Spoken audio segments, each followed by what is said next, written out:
Bloque 1. Definición y clasificación de la neumonía. 1. ¿Cuál es la definición exacta de neumonía? Respuesta: es una infección del parénquima pulmonar. A pesar de su alta morbilidad y mortalidad, frecuentemente se diagnostica con imprecisión, se trata de modo equivocado y se subestima. 2. Históricamente, ¿cuáles eran las tres clasificaciones tradicionales de la neumonía? Respuesta: CAP, Community Acquired Pneumonia, neumonía adquirida en la comunidad, HAP, Hospital Acquired Pneumonia, neumonía adquirida en el hospital, VAP. Ventilator Associated Pneumonia, neumonía relacionada con un ventilador. 3. ¿Cuál fue la cuarta categoría introducida posteriormente y cuál era su objetivo original? Respuesta: la HCAP, Healthcare Associated Pneumonia o neumonía asociada con los cuidados para la salud. Su objetivo original era abarcar los casos de neumonía de la comunidad que eran causados por patógenos resistentes a múltiples fármacos, MDR, comúnmente asociados con la HAP. 4. ¿Por qué fracasó la definición original de la neumonía asociada a los cuidados de la salud, HCAP? Respuesta: porque las definiciones originales resultaron ser demasiado sensibles. Esto provocó que una alta proporción de pacientes con neumonía de la comunidad fueran tratados erróneamente con antibióticos de amplio espectro, propios de HAP. Lo que según estudios retrospectivos generó peores resultados para los pacientes. 5. En lugar de usar categorías predefinidas, como HCAP, ¿cómo se debe evaluar a un paciente actualmente según el video? Respuesta: se debe evaluar a cada paciente de manera individual, basándose directamente en sus factores de riesgo específicos para la infección por microorganismos resistentes a múltiples fármacos, MDR. 6. ¿Cuántos factores de riesgo se requieren típicamente para que aumente la probabilidad de patógenos resistentes y se justifique cambiar la terapia empírica inicial? Respuesta: se requieren al menos de 2 a 3 factores de riesgo antes de que la probabilidad de patógenos resistentes sea suficiente como para influir en la elección de una terapia antibiótica empírica de amplio espectro inicial. 7. ¿Qué patógeno resistente a antibióticos se identificó con factores de riesgo independientes a los demás patógenos MDR? Respuesta: el Staphylococcus aureus resistente a la meticilina, MRSA. Bloque 2. Fisiopatología y mecanismos de transmisión. 8. ¿A raíz de qué fenómeno biológico se desencadena la neumonía? Respuesta: es consecuencia de la proliferación de microorganismos a nivel alveolar y la subsiguiente respuesta inflamatoria desencadenada por el hospedador, el paciente. 9. ¿Cuál es la vía más frecuente por la cual los microorganismos llegan a las vías respiratorias inferiores y en qué momento ocurre comúnmente? Respuesta: la aspiración desde la orofaringe, la cual ocurre frecuentemente durante el sueño, especialmente en ancianos y pacientes con bajo nivel de conciencia que aspiran pequeños volúmenes de material faríngeo. 10. Además de la aspiración orofaríngea, ¿qué otras vías de llegada de patógenos menciona el video? Respuesta: propagación hematógena, EJ a partir de una endocarditis tricúspide, extensión contigua desde espacios infectados vecinos, como el espacio pleural o el mediastino. Bloque 3. Mecanismos de defensa del hospedador. 11. ¿Qué factores mecánicos actúan como primera línea de defensa en las vías nasales y en el árbol traqueobronquial?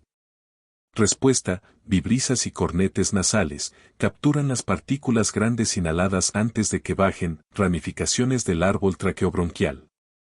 Atrapan los microbios en el epitelio de revestimiento para su posterior eliminación. 12. ¿Qué mecanismos fisiológicos e inmunológicos locales eliminan o destruyen a los patógenos atrapados en el árbol traqueobronquial? Respuesta: la limpieza o eliminación mucociliar y los factores antibacterianos locales. 13. ¿Qué reflejos mecánicos protegen específicamente contra la broncoaspiración? Respuesta: el reflejo nauseoso y el mecanismo de la tos. 14. ¿Cómo ayuda la flora /diagonal microbiota normal de la orofaringe a prevenir la neumonía? Respuesta: al estar adherida de forma constante a las células mucosas, impide que las bacterias patógenas se adhieran a la superficie, reduciendo el peligro de colonización e infección. 15. Cuando un patógeno burla las barreras mecánicas e inhala directamente hasta los alvéolos, ¿qué célula inmunitaria se encarga de su eliminación inmediata?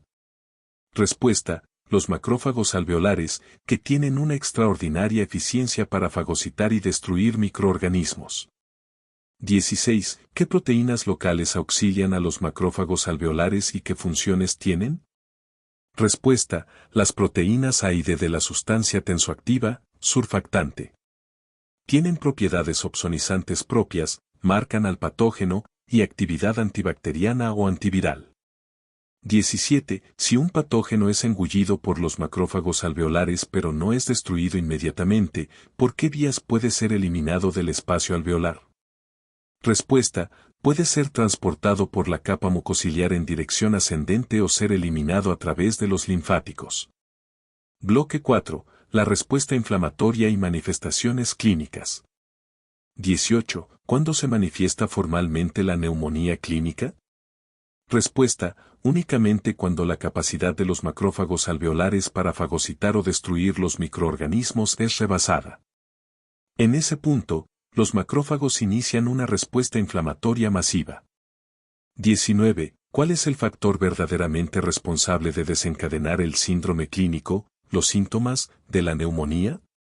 Respuesta: la respuesta inflamatoria del hospedador, y no la proliferación de los microorganismos por sí sola.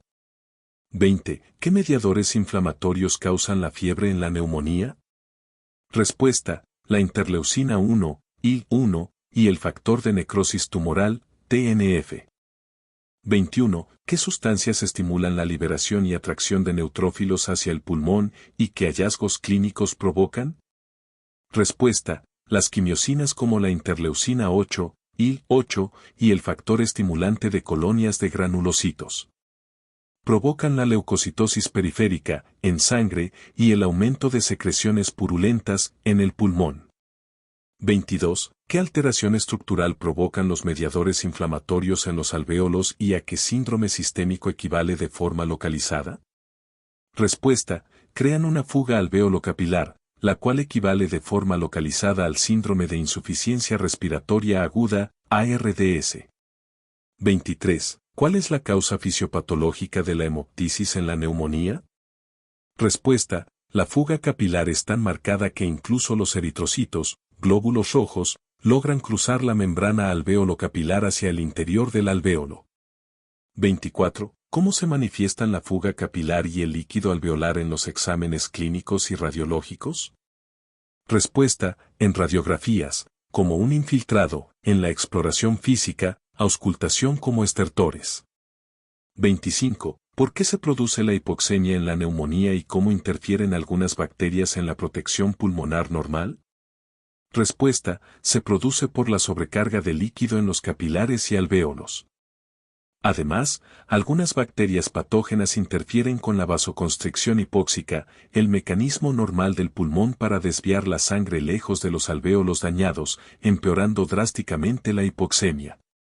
26. ¿Qué alteración en el equilibrio ácido-base se produce por el aumento del impulso respiratorio y qué síndrome sistémico lo acompaña? Respuesta: se produce una alcalosis respiratoria, causada por el incremento del impulso respiratorio en el contexto del síndrome de respuesta inflamatoria sistémica, SIDS. 27. ¿Qué factores acumulativos culminan en la disnea, dificultad para respirar, del paciente?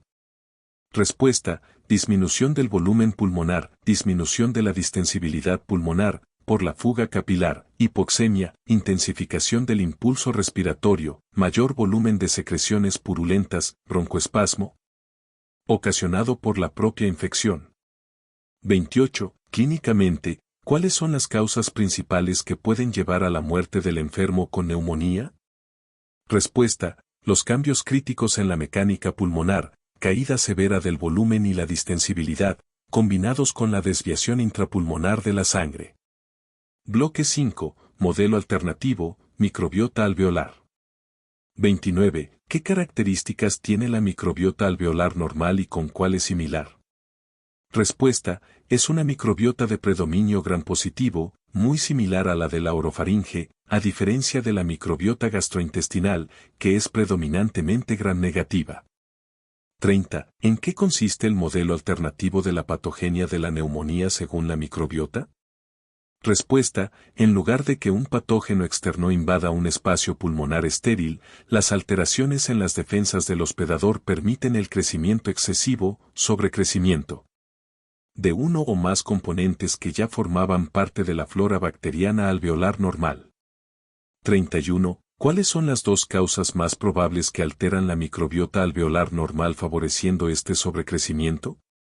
Respuesta: las infecciones del aparato respiratorio superior, en el caso de neumonías adquiridas en la comunidad, CAP, el tratamiento previo con antibióticos.